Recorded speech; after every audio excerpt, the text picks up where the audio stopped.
Abril de 1945. Mientras los últimos días del Tercer Reich se consumían entre ruinas humeantes y promesas rotas, un ejército avanzaba desde el este con una fuerza imparable. No era solo una ofensiva, era una venganza histórica, una redención con pólvora, una marcha que transformaría el mundo para siempre. Más de 2 millones de soldados soviéticos cruzaron ríos, ciudades y cementerios abiertos, decididos a izar su bandera sobre el corazón mismo del enemigo. Pero, ¿cómo se prepara un ejército para destruir a otro en su propia capital? ¿Qué decisiones estratégicas convirtieron a la URSS en la fuerza más demoledora del conflicto? ¿Y qué ocurrió en las entrañas de Berlín cuando el combate se volvió cuerpo a cuerpo, casa por casa, sótano por sótano? Este documental revela, desde la perspectiva soviética, la operación militar más brutal de toda la Segunda Guerra Mundial. Desde los planes en el Oder hasta la bandera sobre el Reichstag, pasando por los horrores del bosque de Halbe, desentrañamos cada táctica, cada batalla y cada cicatriz de una ofensiva que no solo destruyó un régimen, sino que redibujó el mapa del siglo XX. Prepárate para descubrir lo que nunca te contaron sobre la caída de Berlín, porque la historia no solo se escribe con fechas, se graba con fuego, sangre y acero.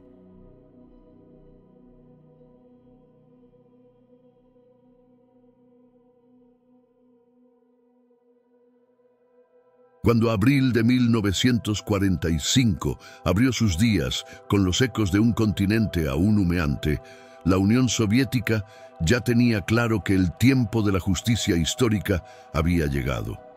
Berlín, el corazón del Reich, el símbolo arquitectónico del nacionalsocialismo, se alzaba como el objetivo final en la campaña más extensa, devastadora y encarnizada que el Ejército Rojo había enfrentado desde que repeliera la invasión alemana en 1941. Esta no era simplemente una operación militar más.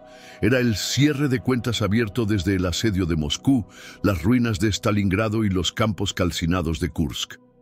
Para el alto mando soviético, la toma de Berlín era una cuestión de destino, de venganza, de victoria ideológica y de posicionamiento geopolítico de la posguerra.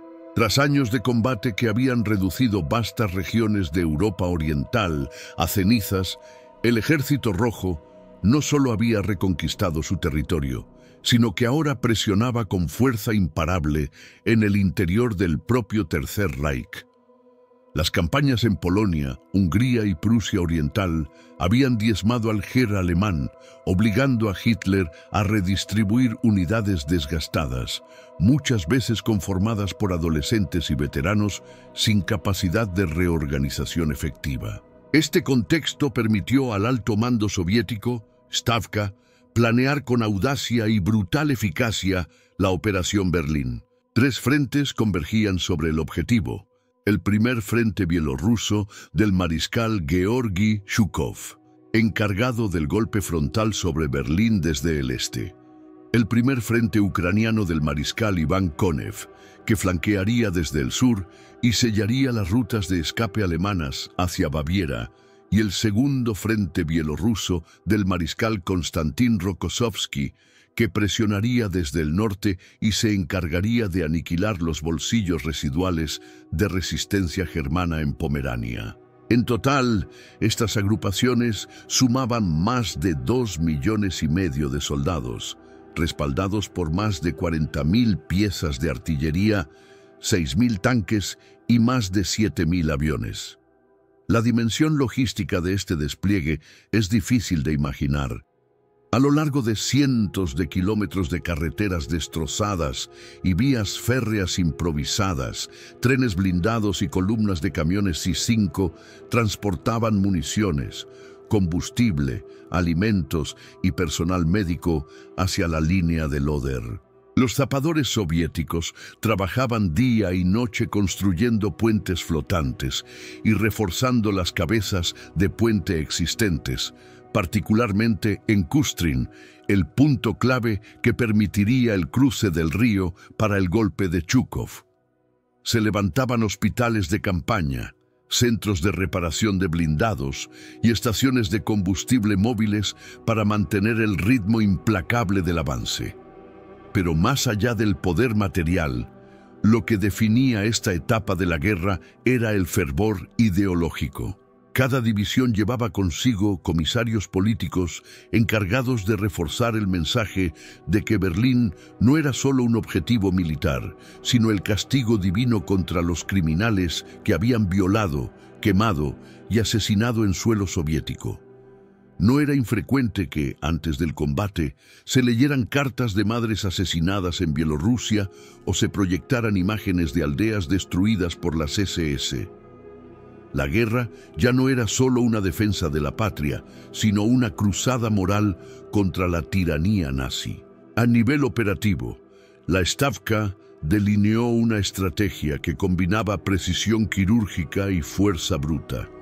Zhukov debía romper el frente en las alturas de Zielou, una zona elevada al este de Berlín, convertida por los alemanes en una fortaleza repleta de minas, búnkeres y campos de tiro cruzado. Konev, por su parte, tenía que presionar hacia el río Spree, evitar cualquier ruptura enemiga hacia el sur y cerrar el cerco alrededor de la capital. Rokossovski cubriría el flanco norte y aseguraría la conexión con las fuerzas soviéticas avanzando desde Prusia. El sincronismo entre los frentes sería crucial y las comunicaciones a través de radios, señales terrestres y mensajeros blindados serían constantes y vitales.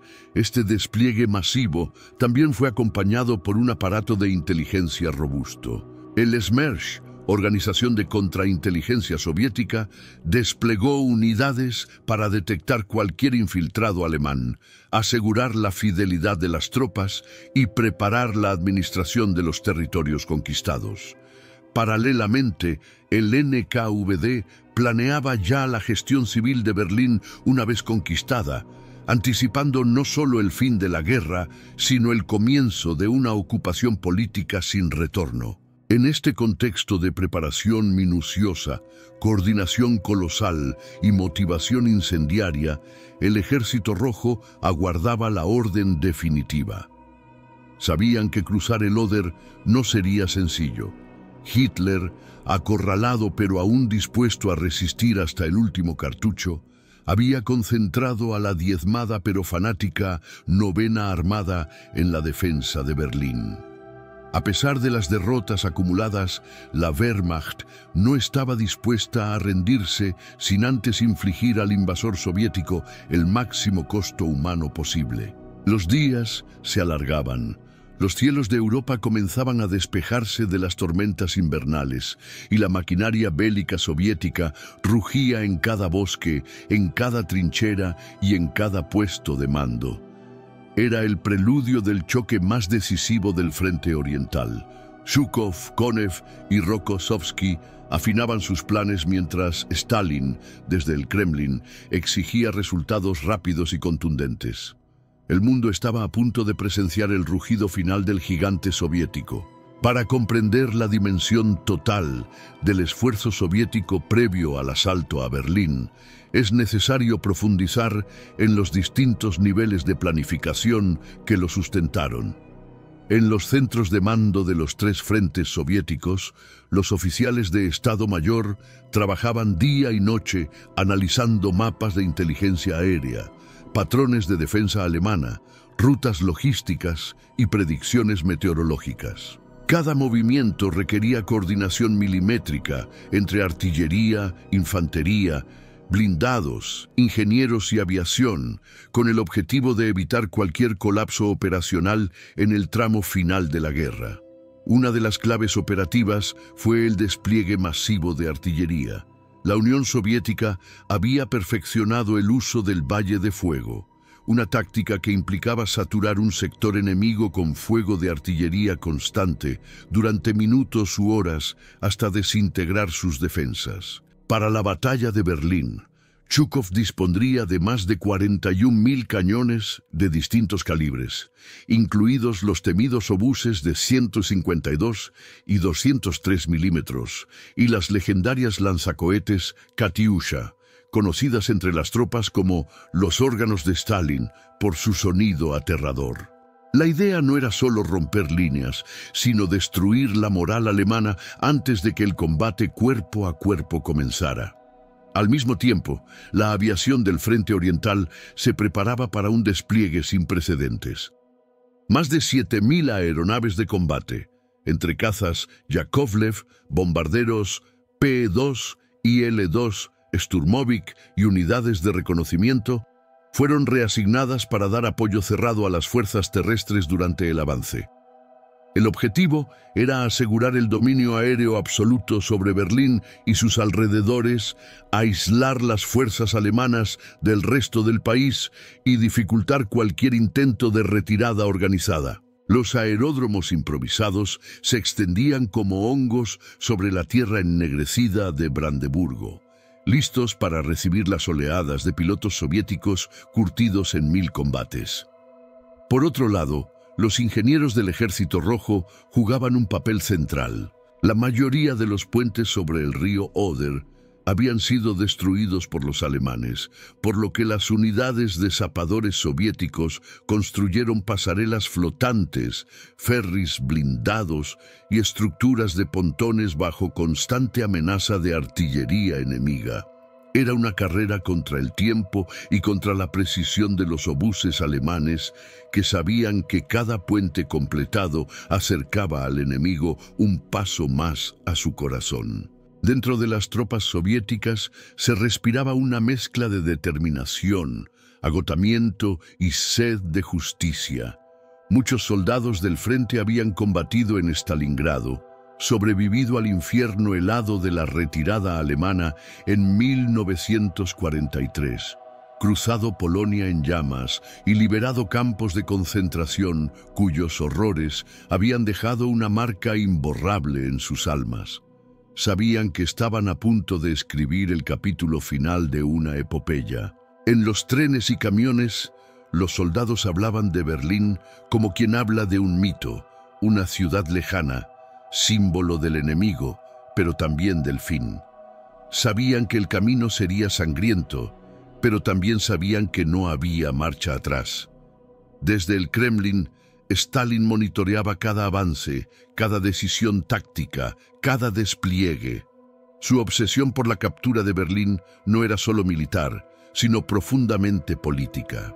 Quería que la bandera roja ondeara sobre el Reichstag antes de que los angloamericanos pusieran un pie en la capital alemana. Sabía que quien tomara Berlín tendría ventaja decisiva en el reparto de poder en la posguerra.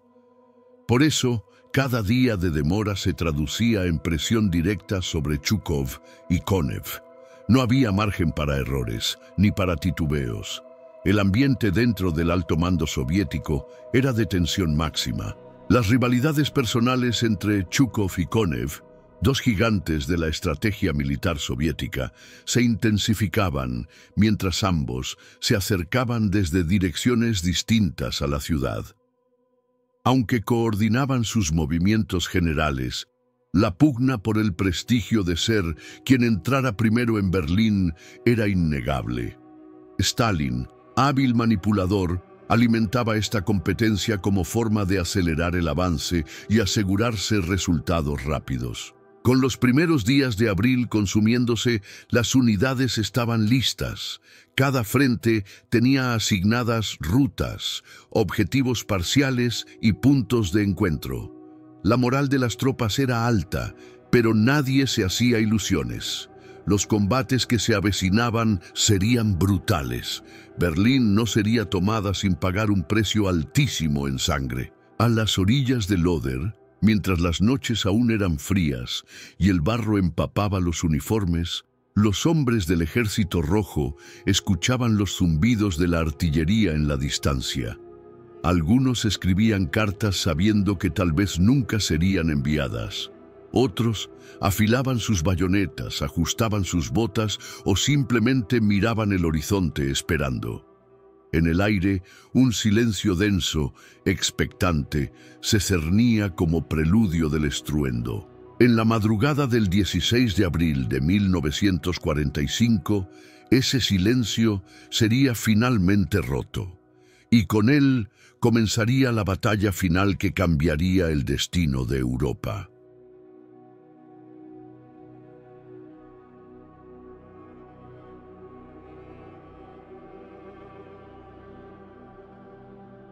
La Wehrmacht, mermada pero atrincherada, defendía la última línea natural antes de Berlín. La batalla sería tan despiadada como simbólica. Si el cruce del Oder había marcado el umbral, Seelow era la puerta blindada al corazón del Reich. Desde el punto de vista soviético, las alturas de Seelow no eran simplemente una elevación de terreno. Eran un obstáculo estratégico formidable. Estas colinas se elevaban entre 50 y 70 metros sobre el valle del Oder, ofreciendo una visibilidad completa sobre el avance enemigo.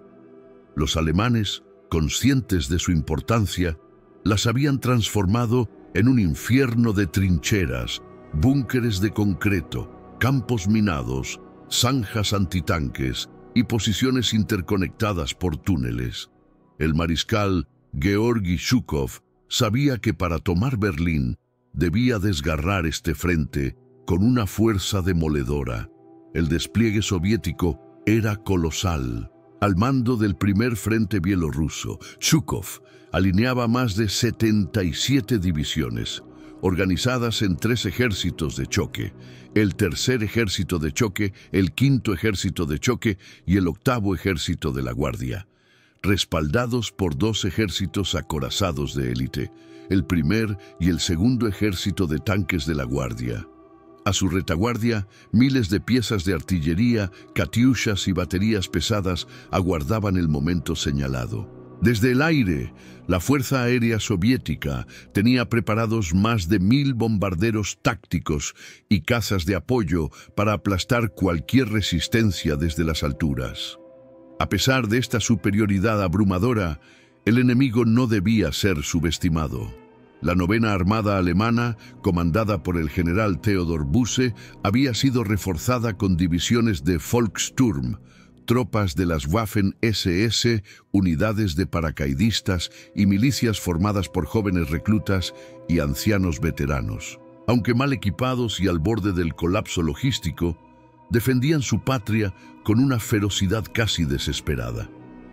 El Führer había ordenado resistencia total. Ni un paso atrás, ni una rendición. Seelow se convertiría así en un matadero en nombre de un Reich moribundo. Zhukov planificó un ataque en 2 oleadas. La primera, compuesta por infantería, debía atravesar las líneas avanzadas alemanas, neutralizar sus posiciones defensivas y limpiar el terreno para el paso de la segunda oleada, los tanques. Pero antes de cualquier avance, se ejecutaría un bombardeo masivo sin precedentes. Durante 30 minutos, más de 500.000 proyectiles cayeron sobre las líneas enemigas. El fuego artillero soviético apuntaba no solo a las primeras líneas, sino también a las reservas alemanas, centros de comunicaciones y rutas logísticas, buscando desorganizar cualquier capacidad de reacción. Para incrementar el efecto sorpresa, Zhukov ordenó el encendido de 143 reflectores de alta potencia, apuntando directamente hacia las posiciones alemanas.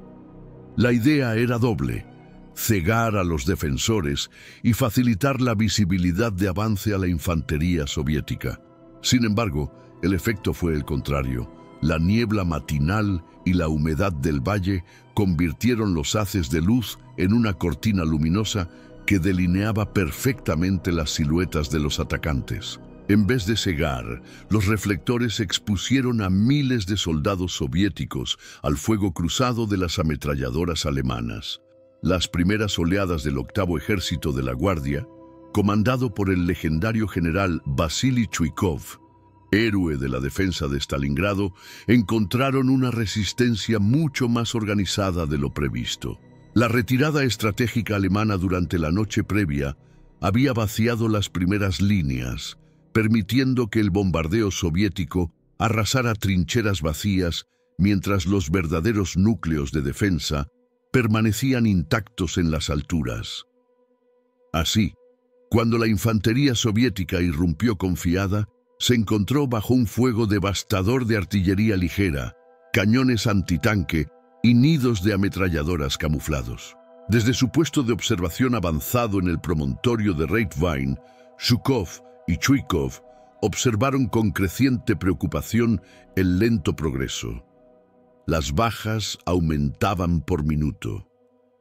Las divisiones soviéticas se veían atrapadas en un terreno fangoso, plagado de cráteres, minas y trincheras improvisadas. Los blindados no podían avanzar sin apoyo, y los zapadores eran blanco fácil para los tiradores alemanes. Cada metro ganado costaba decenas, a veces cientos, de vidas. La reacción táctica alemana había sido calculada con frialdad.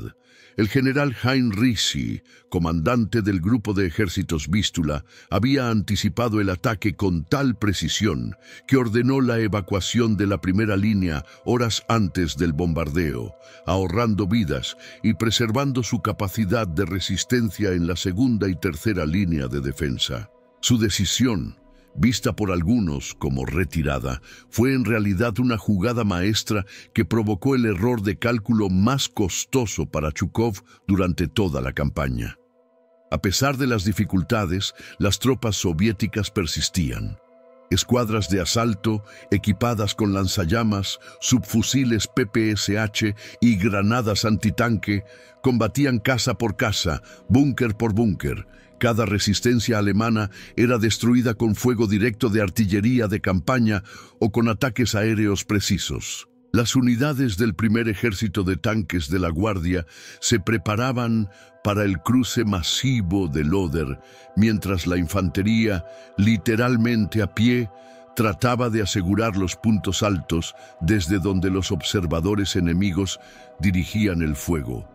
Esa primera jornada de batalla dejó a la vista la brutalidad del frente oriental. Sangre, lodo, metal y humo se mezclaban en el paisaje.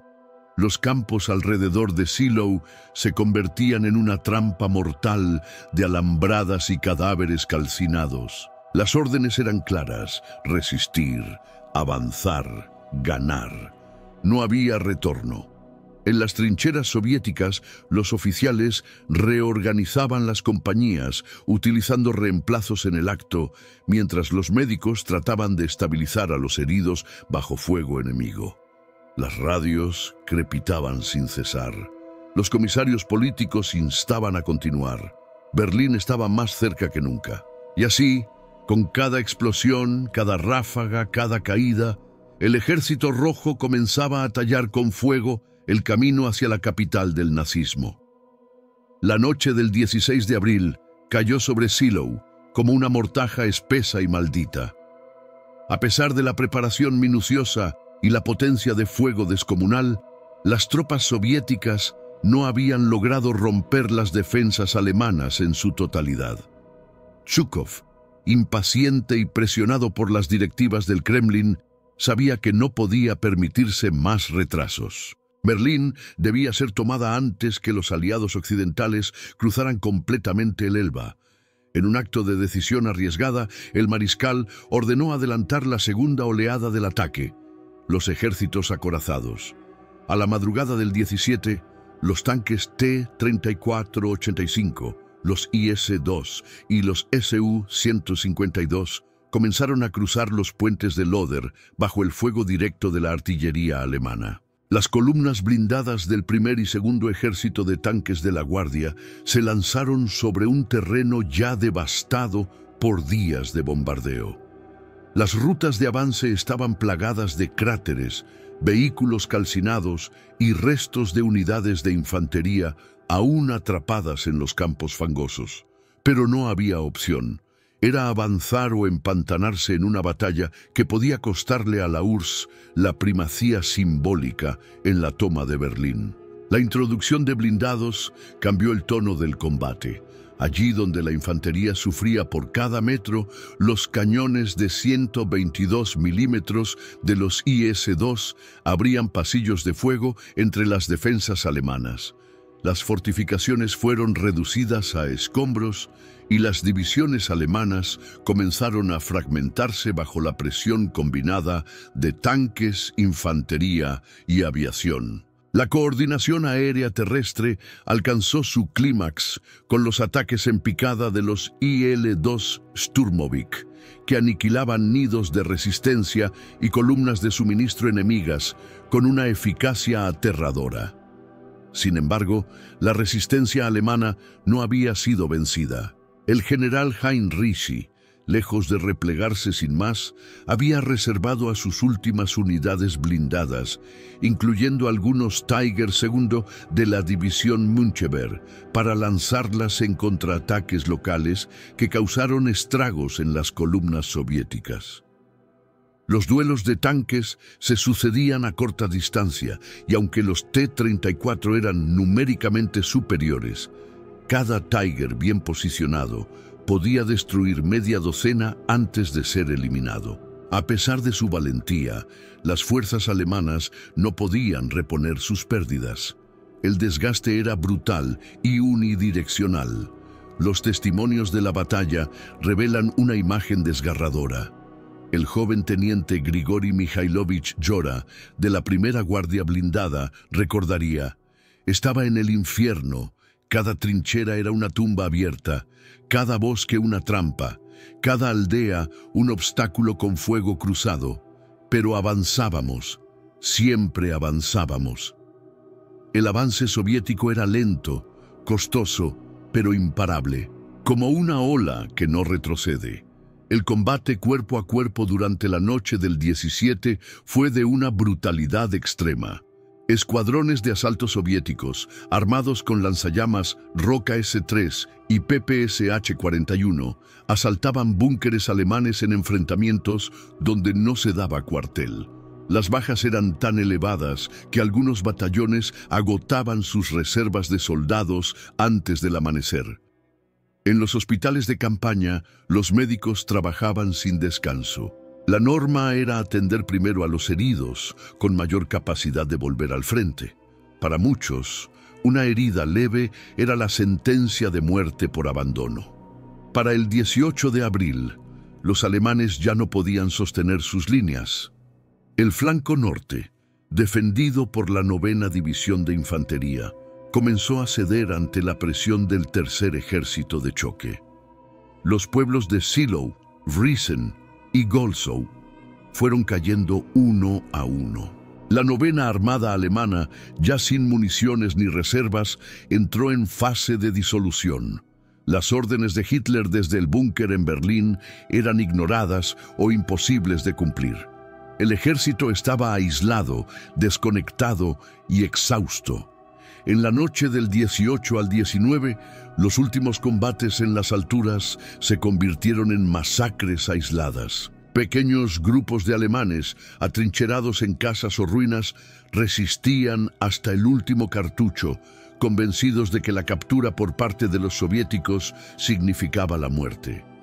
Algunos usaban armas improvisadas, otros se rendían con signos de desesperación, y algunos simplemente desaparecían en los bosques en intentos fútiles de huida. El día 19 de abril, las alturas de Zielów fueron oficialmente declaradas bajo control soviético. La puerta a Berlín estaba abierta, pero el precio había sido descomunal. Solo en 3 días, el primer frente bielorruso había perdido más de 30.000 hombres entre muertos y heridos. Decenas de blindados destruidos, artillería inutilizada y líneas de suministro desbordadas. Pero no había vuelta atrás. La guerra se acercaba a su clímax. Para los soviéticos, Zielów fue más que una batalla, fue una advertencia. Si una línea defensiva moribunda había causado semejante sangría, Lo que esperaba en las calles de Berlín podía ser aún más devastador. Pero la determinación estaba intacta. Las unidades fueron reorganizadas, las cadenas de suministro restauradas y los oficiales de cada frente recibieron una sola instrucción: avanzad. Berlín es el próximo objetivo.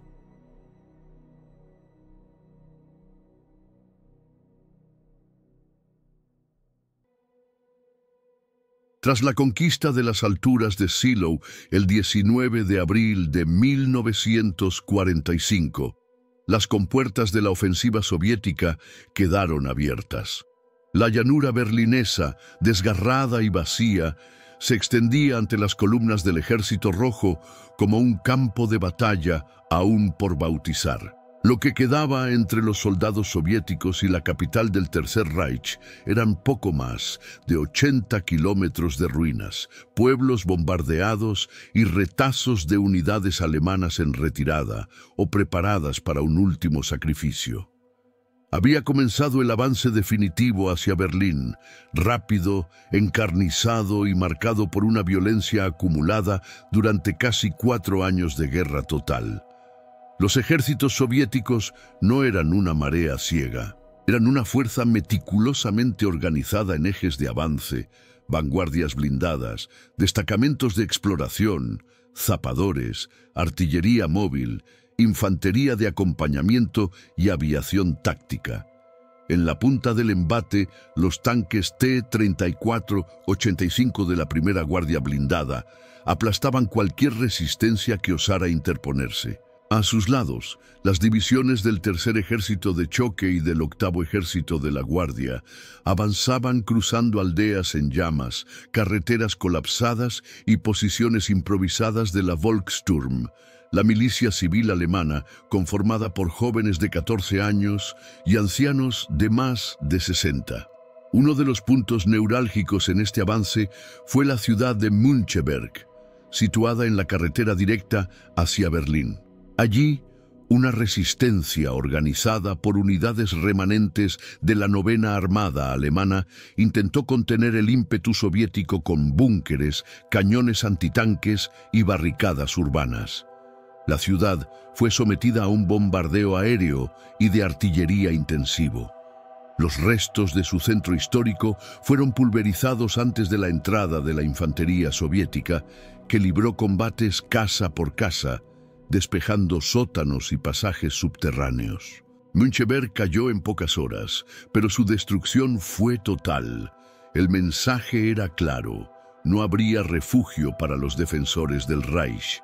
Mientras tanto, al sur, las fuerzas del primer frente ucraniano, bajo el mando del mariscal Iván Konev, cruzaban el río Neisse y avanzaban rápidamente desde Spremberg y Cottbus. Sus divisiones blindadas, particularmente las del Tercer Ejército de Tanques de la Guardia, se desplazaban en formación envolvente con dirección a la zona sur de Berlín, buscando cerrar el cerco y cortar cualquier vía de retirada o de auxilio desde Baviera. El avance era tan rápido que incluso las órdenes desde Moscú no alcanzaban a actualizarse con la velocidad del terreno. Konev actuaba con autonomía, siguiendo un principio simple: avanzar y cerrar la pinza. Los caminos rurales estaban saturados de columnas soviéticas, baterías autopropulsadas, carros de combate, camiones, tractores oruga arrastrando cañones de 122 milímetros y unidades de infantería avanzando a pie. Los pueblos por los que pasaban ya no eran ciudades, eran ruinas humeantes o zonas desiertas. El paisaje estaba cubierto por la huella de la retirada alemana, pero también por el signo implacable del avance soviético. En muchos casos, los zapadores tenían que desactivar explosivos ocultos en cadáveres, bajo adoquines o en estructuras de madera. Todo podía ser una trampa. La aviación soviética jugó un papel esencial en esta fase. Miles de salidas diarias de IL-2 Sturmovik, Jak-9 y P-2 se dirigían a destruir nudos ferroviarios, intercepciones viales, depósitos de combustible y unidades enemigas en movimiento. La supremacía aérea era absoluta. Los pocos cazas alemanes restantes apenas lograban despegar antes de ser derribados o forzados a aterrizar. Las líneas alemanas de comunicación estaban completamente rotas. El alto mando del Reich recibía información de Berlín con retrasos de horas o días. Los comandantes alemanes combatían a ciegas sin saber con certeza por dónde llegaría el golpe final. Uno de los elementos más complejos durante este avance fue el contacto con la población civil. Berlín estaba colapsada por una marea humana de refugiados, muchos de ellos provenientes del este, aterrados ante la llegada del Ejército Rojo. El trauma acumulado por años de propaganda anticomunista y los relatos de las represalias en Prusia Oriental alimentaban el pánico. Mujeres, niños y ancianos huían por caminos paralelos, a veces cruzándose accidentalmente con las columnas soviéticas. En muchos casos, los soldados del Ejército Rojo respondían con desprecio, otras veces con compasión silenciosa. Pero el contexto era de guerra total, y las prioridades tácticas no dejaban espacio para la misericordia organizada.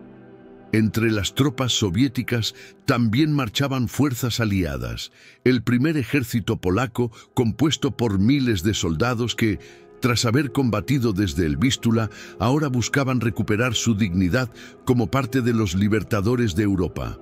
Estas unidades, integradas en el primer frente bielorruso, lucharon hombro a hombro con los soviéticos, cruzando ríos y limpiando fortificaciones con la misma determinación. Para ellos, avanzar hacia Berlín no era solo el cumplimiento de una misión aliada, sino la culminación de una causa nacional. En el transcurso de esos días, los destacamentos soviéticos fueron alcanzando posiciones críticas como Erkner, Hoppegarten, Adlershof y Friedrichsfelde. Berlín estaba cada vez más cerca. Desde los puestos de mando, los oficiales confirmaban que la capital comenzaba a entrar en el radio efectivo de la artillería pesada. Los primeros proyectiles de largo alcance comenzaron a caer en las afueras de la ciudad, marcando el inicio de la fase de cerco.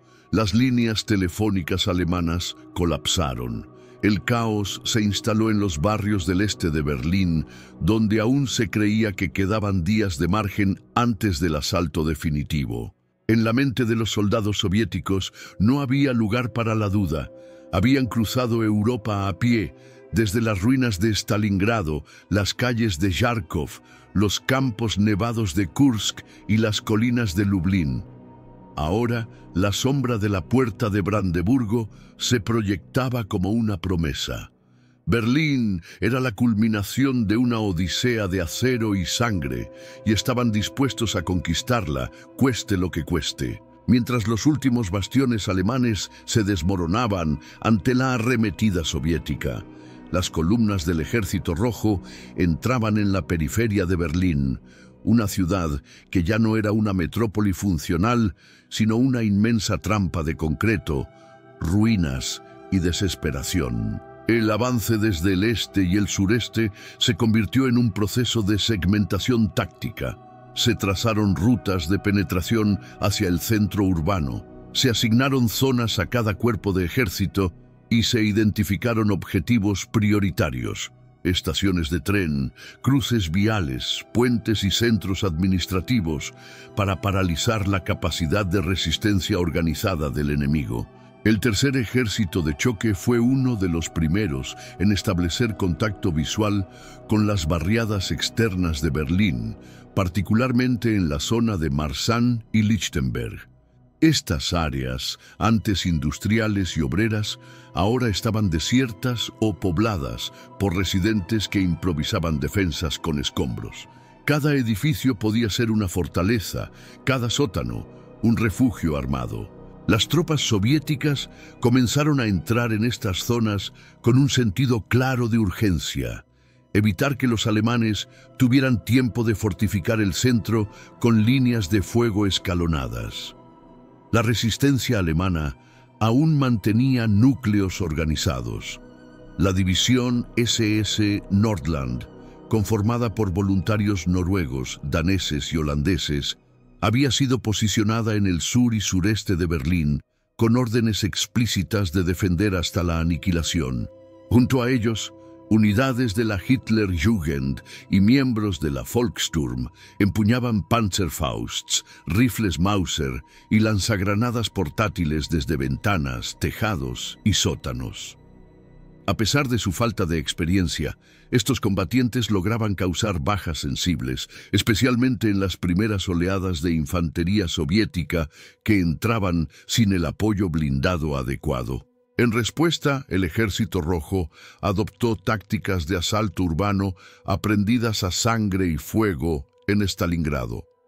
Avanzar edificio por edificio, cubrir ventanas con fuego de ametralladora, lanzar granadas de humo y fuego para desalojar defensores y utilizar equipos de zapadores para volar accesos fortificados. Las escuadras eran pequeñas, móviles y extremadamente agresivas. En muchos casos se emplearon lanzallamas para despejar sótanos y vehículos blindados eran usados como cobertura móvil para las tropas de asalto. Mientras el frente se comprimía, la coordinación entre los frentes de Zhukov y Konev se volvió fundamental. El cerco a Berlín debía cerrarse por completo, evitando que cualquier unidad alemana se replegara hacia el oeste con la esperanza de rendirse a los aliados angloamericanos. El 23 de abril, las puntas de lanza de ambos frentes se encontraron en las afueras de Teltow, al suroeste de la ciudad. Era el cierre definitivo del cerco. Berlín estaba aislado, rodeado por una pinza blindada y artillada de proporciones colosales. Dentro de la ciudad, el caos era absoluto. Miles de civiles buscaban refugio en estaciones de metro, sótanos, iglesias y cualquier estructura subterránea. Los alimentos escaseaban, el agua corriente había dejado de fluir en varios sectores y los hospitales operaban sin insumos ni electricidad. Los bombardeos eran constantes. La artillería soviética, desplegada en semicírculo alrededor de la ciudad, mantenía un fuego ininterrumpido sobre los barrios centrales y las rutas de comunicación. Las unidades de reconocimiento soviéticas comenzaron a identificar los puntos clave del corazón berlinés: el Ministerio del Aire, el Reichstag, el Tiergarten, la Cancillería del Reich y la estación de tren Anhalter Bahnhof. Estos sitios serían objetivos prioritarios en la ofensiva final, pues su control representaba no solo la victoria militar, sino el colapso simbólico del Tercer Reich. Los mapas eran actualizados cada hora, y los comandantes de división recibían fotografías aéreas para planificar cada paso dentro del laberinto urbano. Uno de los aspectos menos visibles, pero esenciales del avance, era la logística de combate. El suministro de municiones, combustible, alimentos y evacuación de heridos en un entorno urbano hostil requería una coordinación impecable. Las rutas de abastecimiento fueron convertidas en corredores de fuego protegidos por cañones antiaéreos, ingenieros de campo y tropas de retaguardia. Los zapadores abrían pasos entre edificios derrumbados y las unidades médicas instalaban hospitales de campaña en sótanos capturados. La guerra urbana, como se preveía, era una pesadilla táctica, pero el Ejército Rojo había sido preparado para ella. El 25 de abril, las tropas soviéticas llegaron al Spree. La ciudad, cruzada por múltiples brazos del río y canales, ofrecía un obstáculo natural que los defensores alemanes explotaban con habilidad. Los puentes habían sido volados y cada cruce representaba un infierno de fuego de mortero y francotiradores. Sin embargo, las unidades de zapadores cruzaban bajo fuego mediante botes neumáticos y estructuras de pontones improvisadas, estableciendo cabezas de puente que abrían camino al resto del cuerpo de ejército. Ese mismo día se produjo un encuentro de alto valor simbólico. Las tropas soviéticas que avanzaban desde el este se encontraron en Torgau, sobre el Elba, con unidades del primer ejército estadounidense. Fue el cierre simbólico del frente alemán. Aunque los aliados no participarían en la toma de Berlín, el gesto marcaba la división de Alemania que pronto se formalizaría en la posguerra. Las últimas líneas de defensa alemanas se concentraban ya en el centro de Berlín, donde se preparaba la resistencia final. Pero a ojos de los soldados soviéticos, la ciudad no era solo un campo de batalla, era un mausoleo en construcción. Cada calle avanzaba hacia una cámara sellada de historia, sangre y justicia. Lo que aguardaba era la batalla más feroz de toda la campaña. En la madrugada del 26 de abril de 1945, Berlín ya no era una ciudad, era una ruina viva. Los escombros de lo que alguna vez fue la capital del Tercer Reich se habían convertido en el campo de batalla más denso, peligroso y simbólicamente cargado de toda la Segunda Guerra Mundial. En su interior combatían no solo ejércitos, sino ideologías, venganzas y el clímax de un conflicto que había arrastrado a millones a la destrucción total. El Ejército Rojo, que ya se encontraba en pleno corazón urbano, debía ahora enfrentar la fase más brutal de su ofensiva, la guerra casa por casa, piso por piso, sombra por sombra. Las unidades soviéticas habían ingresado por múltiples flancos. El primer frente bielorruso desde el noreste, atravesando Pankow y Weissensee. El primer frente ucraniano desde el sur, avanzando por Neukölln y Tempelhof. Y las fuerzas combinadas de ambos ya se encontraban en Friedrichshain, Mitte y Prenzlauer Berg. La estrategia era clara: aislar, cercar y aplastar. El alto mando soviético no pretendía rodear la ciudad ni forzar una rendición diplomática. Se trataba de tomarla entera, a cualquier precio. La estructura urbana de Berlín era en sí misma una defensa natural.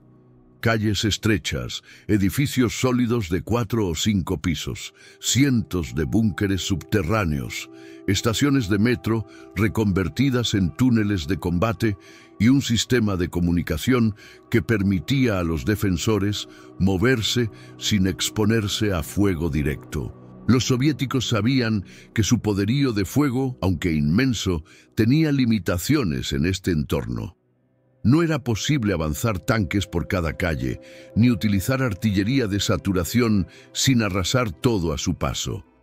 Cada centímetro ganado debía pagarse con esfuerzo humano, coordinación táctica y una agresividad despiadada. Los comandantes soviéticos recurrieron a las tácticas más efectivas que la guerra urbana les había enseñado desde Stalingrado. Se conformaron grupos de asalto especializados, compuestos por soldados armados con subfusiles PPSH-41, granadas RGD-33, lanzallamas ROKS-3, cargas explosivas y lanzacohetes. Cada grupo tenía zapadores, francotiradores, equipos médicos y cobertura de fuego pesado. Su misión: tomar un edificio tras otro, neutralizar cualquier resistencia y consolidar el avance sin dejar focos activos en retaguardia. El fuego cruzado era constante. Los defensores alemanes, una mezcla caótica de soldados regulares, Waffen-SS, miembros de la Hitlerjugend y milicianos del Volkssturm, se atrincheraban en edificios gubernamentales, iglesias, fábricas y viviendas. Utilizaban Panzerfausts desde sótanos, colocaban minas en escaleras y cubrían los accesos con fuego desde buhardillas. Las líneas del frente no eran horizontales, sino verticales. En una misma manzana, el Ejército Rojo podía controlar la planta baja mientras los alemanes resistían en los pisos superiores. En zonas como Alexanderplatz y Karl-Marx-Halle, los combates se prolongaban durante días. Los cañones de asalto Su-76 y Su-152 se utilizaban como arietes móviles, disparando directamente contra las fachadas hasta abrir brechas para la entrada de infantería. Los francotiradores soviéticos, muchos veteranos de Leningrado y Smolensk, jugaban un papel crucial en neutralizar defensores ocultos. Cada cruce de calle implicaba escuadras lanzando granadas de humo, avanzando por sótanos o utilizando líneas de tranvía como referencia. Uno de los sectores más disputados fue el aeropuerto de Tempelhof, que aún operaba de forma limitada y donde la Luftwaffe había posicionado unidades de defensa antiaérea y tropas de tierra. Su toma fue una operación combinada entre infantería, blindados y aviación. El asalto, iniciado el 27 de abril, culminó con la captura de toda la infraestructura tras 2 días de combates ininterrumpidos. Su conquista permitió al Ejército Rojo consolidar una base logística en el sur de la ciudad. La batalla también tuvo un componente simbólico: los combates en torno al Ministerio del Aire, la Cancillería del Reich y el Ministerio de Propaganda. Estos edificios no solo eran objetivos estratégicos, sino emblemas del poder nacional socialista. Las tropas soviéticas se enfocaron en capturarlos rápidamente, conscientes de que cada fotografía tomada sobre sus ruinas tendría un peso inmenso en la narrativa de la victoria. Muchos soldados querían ser los primeros en llegar a estos lugares para firmar sus nombres en los muros, dejar inscripciones en cirílico o simplemente izar la bandera soviética sobre una estructura enemiga. En los techos de los edificios ocupados por el Ejército Rojo, los observadores de artillería dirigían ataques precisos contra barricadas y concentraciones enemigas. Desde las posiciones en el Volkspark, Friedrichshain y el puente de Warschauer Straße, los obuses caían sin cesar sobre líneas alemanas. La artillería pesada, incluida la de 203 mm, era utilizada en fuego directo, una práctica poco común pero efectiva cuando los blancos estaban a menos de 500 metros. A medida que el cerco se estrechaba, los barrios interiores de Berlín se convertían en campos minados. Los soviéticos encontraron resistencia feroz en los túneles de Luban, donde los alemanes habían instalado posiciones defensivas, hospitales improvisados y puntos de mando. Las incursiones en el subsuelo fueron intensas y peligrosas. En muchos casos, se utilizó agua de los canales cercanos para inundar secciones del metro y forzar a los defensores a rendirse o abandonar sus posiciones. El enfrentamiento no tenía descanso. No había líneas estables ni horarios de combate. El día y la noche eran lo mismo en los escombros. Los soldados dormían en esquinas, comían entre disparos y combatían hasta agotar sus cargadores. La presión psicológica era tan intensa como la física. Sin embargo, la superioridad numérica, el constante reabastecimiento y la férrea disciplina táctica permitieron al Ejército Rojo avanzar lenta, pero sistemáticamente, hacia el núcleo del régimen nazi. Y mientras los últimos distritos caían, los ojos de todos se dirigían hacia un edificio en particular, donde se sabía que la lucha final alcanzaría un nuevo umbral de simbolismo: el Reichstag. La última semana de abril de 1945 convirtió el centro de Berlín en un anillo de fuego sin tregua. El Ejército Rojo, decidido a cerrar la campaña con una victoria total, intensificó su ofensiva urbana con un ritmo despiadado.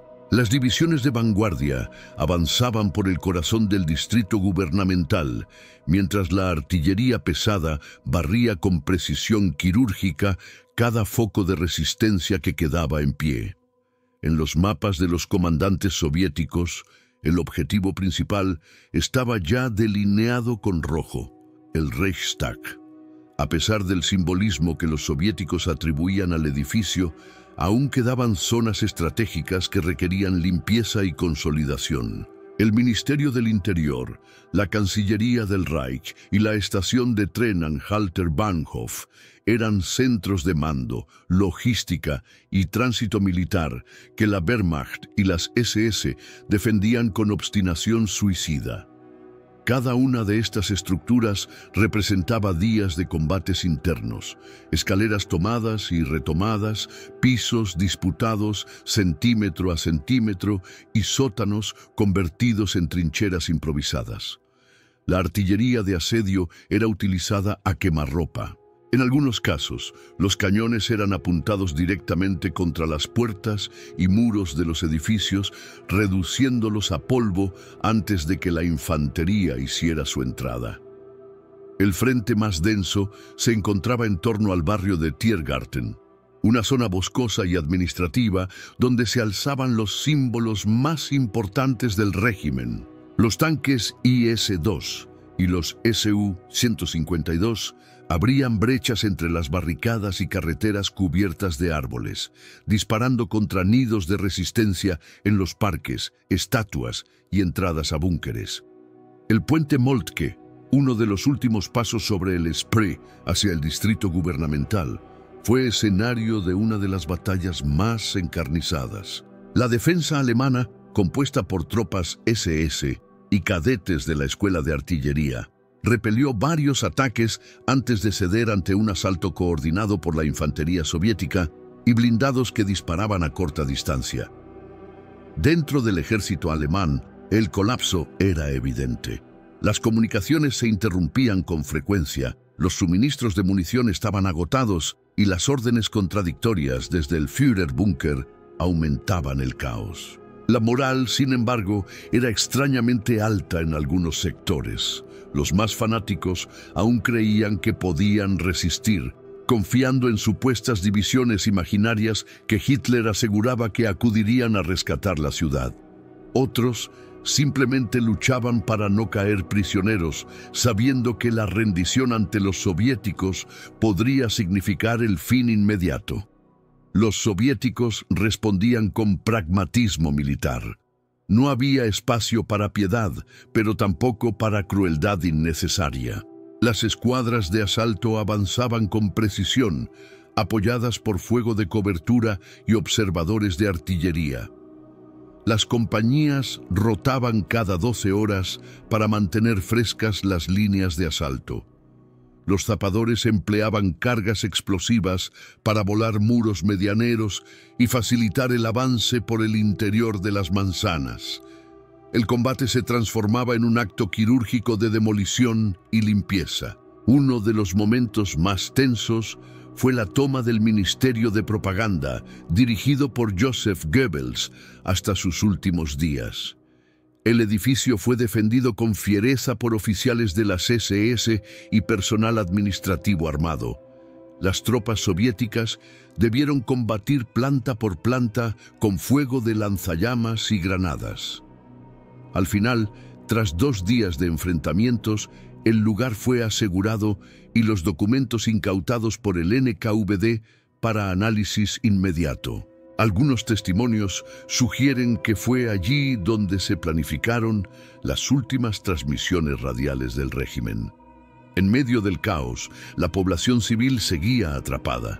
Muchos berlineses permanecían en refugios antiaéreos, túneles del metro y estructuras subterráneas que aún ofrecían protección parcial. La presencia de civiles complicaba las operaciones de limpieza, pues las fuerzas soviéticas debían decidir rápidamente si trataban los espacios como posiciones enemigas o como zonas de evacuación.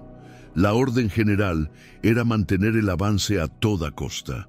Sin embargo, se establecieron zonas de paso temporal para permitir que mujeres, niños y ancianos salieran de las áreas de combate en pequeños grupos bajo la supervisión de unidades auxiliares. Mientras el frente se acercaba al Reichstag, la intensidad del combate alcanzó su punto culminante. El edificio, aunque simbólicamente poderoso, no tenía ya valor operativo. Aún así, era defendido por miembros de la división SS Nordland, reforzada por francotiradores y ametralladoras pesadas.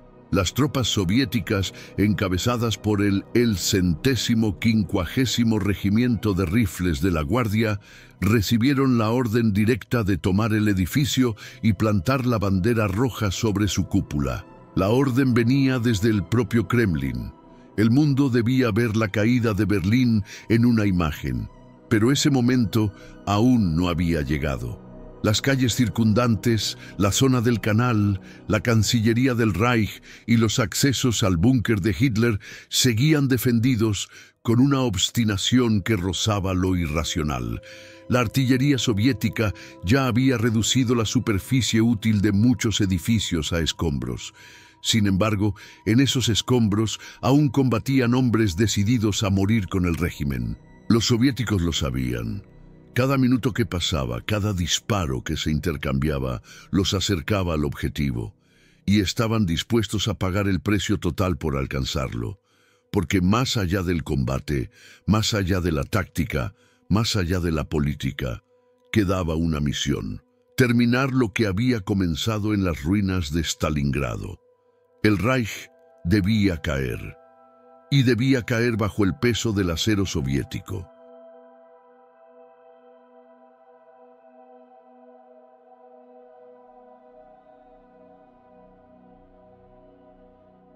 30 de abril de 1945. Mientras el Tercer Reich colapsaba desde sus cimientos, una única estructura aún resistía como el corazón simbólico de un imperio en ruinas, el Reichstag. Este edificio, antaño sede del Parlamento alemán, abandonado como órgano legislativo desde el incendio de 1933, se había convertido en la fortaleza final del orgullo nazi. Para el Ejército Rojo, capturarlo significaba más que una victoria táctica.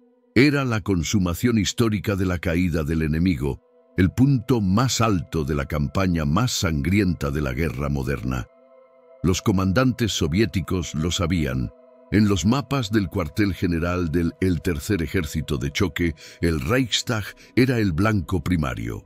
A su alrededor, las tropas del 79º Cuerpo de Ejército y del 150º Regimiento de la Guardia de Rifles preparaban el asalto final con una mezcla de determinación y respeto por lo que sabían sería un combate feroz.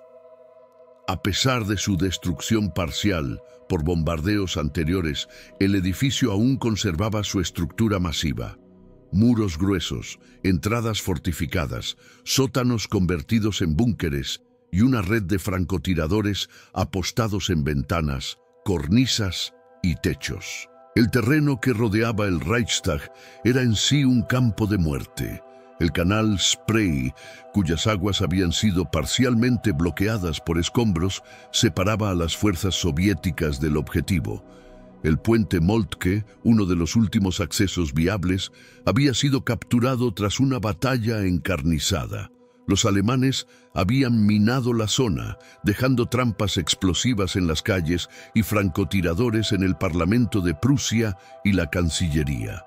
Cada metro exigía una operación coordinada de zapadores, artillería y escuadras de infantería. El asalto comenzó poco después del mediodía, bajo un fuego cruzado que recordaba a Stalingrado.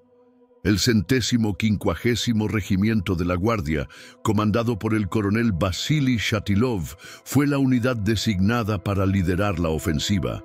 Sus soldados sabían que serían los primeros en entrar. Las columnas se dividieron en equipos de combate: asalto directo, supresión, zapadores y francotiradores.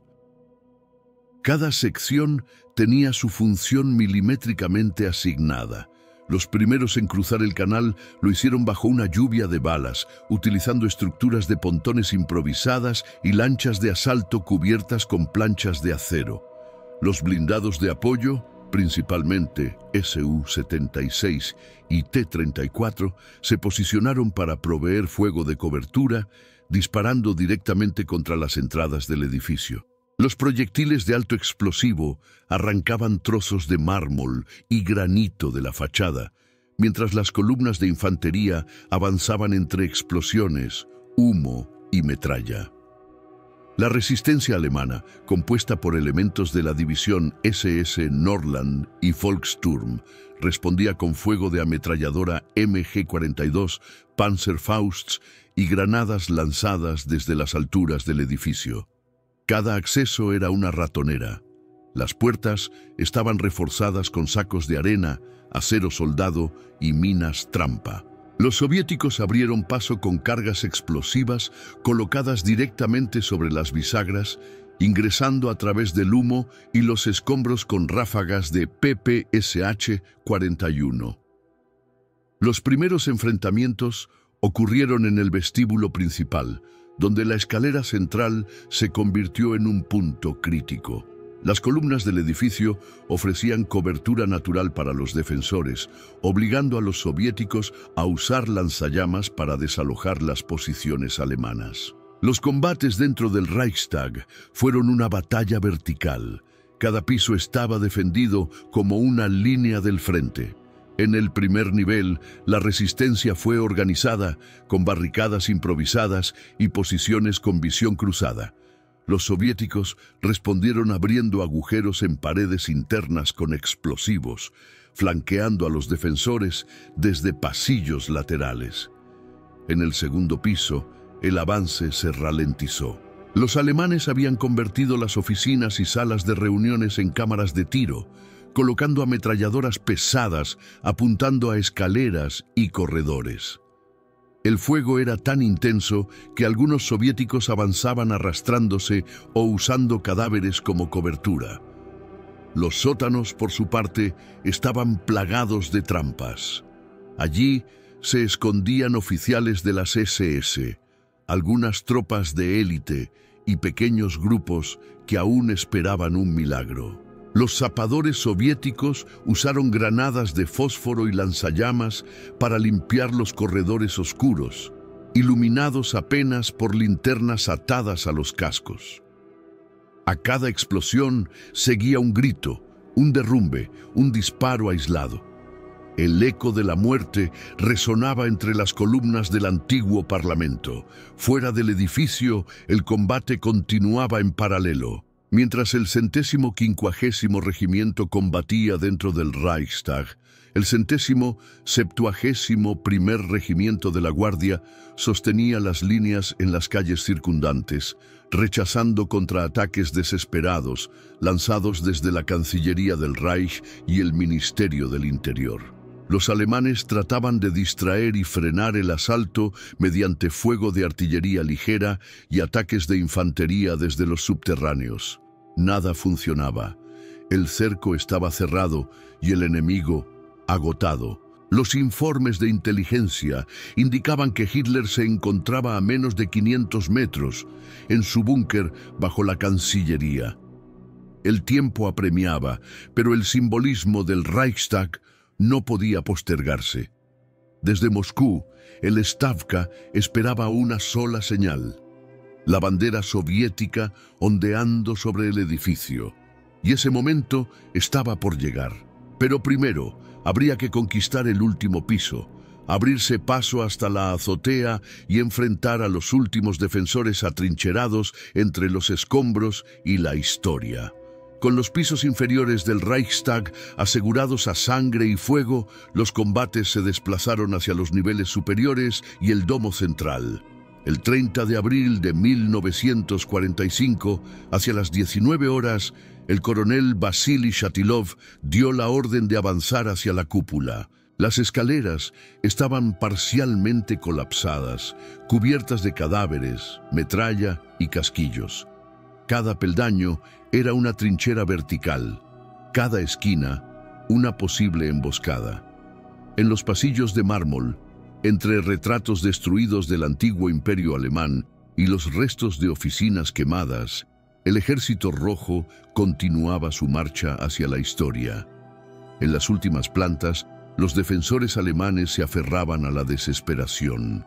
Eran principalmente francotiradores, soldados aislados y oficiales que ya no esperaban refuerzos, solo un desenlace. La cúpula, icónica en la arquitectura del edificio, ofrecía un punto de resistencia elevado, desde donde se podía disparar a cualquier intento de ascenso. Los soviéticos utilizaron explosivos para destruir los accesos y forzar la entrada desde múltiples flancos. Las granadas de mano y el fuego sostenido fueron las herramientas finales para despejar la estructura. Fue entonces cuando 2 soldados del 150º Regimiento de Rifles de la Guardia, el sargento Mikhail Minin y el cabo Alexei Berest, junto con sus camaradas Melitón Kantaria y Mikhail Yegorov, escalaron los últimos tramos hacia el techo. En la oscuridad de la noche berlinesa, bajo un cielo cargado de humo y escombros en llamas, portaban consigo la bandera de combate del 150º Regimiento. No era una bandera cualquiera, era un símbolo confeccionado bajo directrices específicas, con el número de la unidad, el Frente Bielorruso y las siglas del Ejército Rojo. El ascenso final fue un acto tanto táctico como simbólico. Sin saber si aún había defensores ocultos, avanzaron con cuidado entre los arcos colapsados y las vigas de hierro. Cuando alcanzaron la cima de la cúpula, clavaron la bandera en uno de los puntos más altos disponibles. Aquel instante, fotografiado días después y convertido en icono global, marcó el final visible de la Alemania nazi. A ojos del mundo, el estandarte soviético ondeando sobre el Reichstag era la prueba definitiva de la victoria soviética. La noticia recorrió el frente como un relámpago. Desde los puestos de mando hasta las trincheras improvisadas en las calles, los soldados gritaban, disparaban al aire, se abrazaban. Algunos lloraban en silencio, otros escribían mensajes en las paredes del Reichstag con carbón, tinta o sangre. Sus nombres, sus ciudades natales, palabras de venganza o de orgullo. Era un momento de catarsis colectiva tras años de sufrimiento, derrota y recuperación brutal. Desde Stalingrado hasta Berlín, el círculo se cerraba. Sin embargo, la guerra aún no había terminado. Mientras la bandera roja ondeaba sobre el edificio, la Cancillería del Reich, a pocos cientos de metros, seguía siendo un búnker operativo. Hitler aún estaba vivo en ese momento, refugiado en su laberinto subterráneo. Las unidades soviéticas, conscientes de la urgencia táctica y política, redirigieron el foco hacia este último bastión del régimen. Las divisiones de asalto organizaron un cerco total sobre la Wilhelmstrasse. Cualquier intento de fuga desde el búnker fue interceptado por francotiradores o destruido por fuego de artillería. El 1 de mayo, con Hitler ya muerto por suicidio en la tarde del día anterior, los últimos oficiales alemanes que se encontraban en el búnker intentaron una rendición parcial, mientras los combates aún rugían en otras partes de la ciudad. Berlín no se rendía como una entidad, caía por sectores, hasta que solo quedaron ruinas humeantes y silencio. En los días siguientes, los soldados soviéticos continuarían limpiando edificios, registrando búnkeres y deteniendo a oficiales alemanes sobrevivientes. La estructura del Reichstag, semidestruida pero aún en pie, fue convertida en cuartel temporal, símbolo del dominio soviético sobre el corazón del antiguo enemigo. Las fotografías del edificio cubierto de humo, con el estandarte rojo ondeando sobre la cúpula, fueron reproducidas en toda la prensa mundial. Para la URSS, aquello no era solo una victoria militar, era la validación ideológica de su sacrificio. El asalto al Reichstag marcó la cúspide de la guerra en Europa.